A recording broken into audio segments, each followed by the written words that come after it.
This is how to calculate the month-over-month difference in your Excel pivot table. So this video will assume that you already have created pivot table, you already have grouped by month, and have a sum over here. And now you want to calculate the difference between, as it is in my case, February and January, March and February, and so on. So the way to do it is to click on the pivot table, and we need to duplicate the column that you want to calculate the difference on. So in my case, I'm dragging the sum of cost of salaries again over here, and this is just going to duplicate what I have. But by clicking on it, going to value field settings, then selecting show values as, from over here we need to select the difference from. This is going to also enable this, and we need to scroll up and select previous. So this is going to calculate what is the difference between the current month and the previous month. So when I hit OK, watch what happens.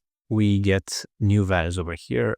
481 is the difference between January and February, meaning in February we had 481 extra. In April we had a smaller value than in March, so this is being formatted as such over here. So this is how to do it. Let me know if this helped you. If it did, give it a thumbs up. If you need further help, let me know in the comments, and subscribe for more videos like this.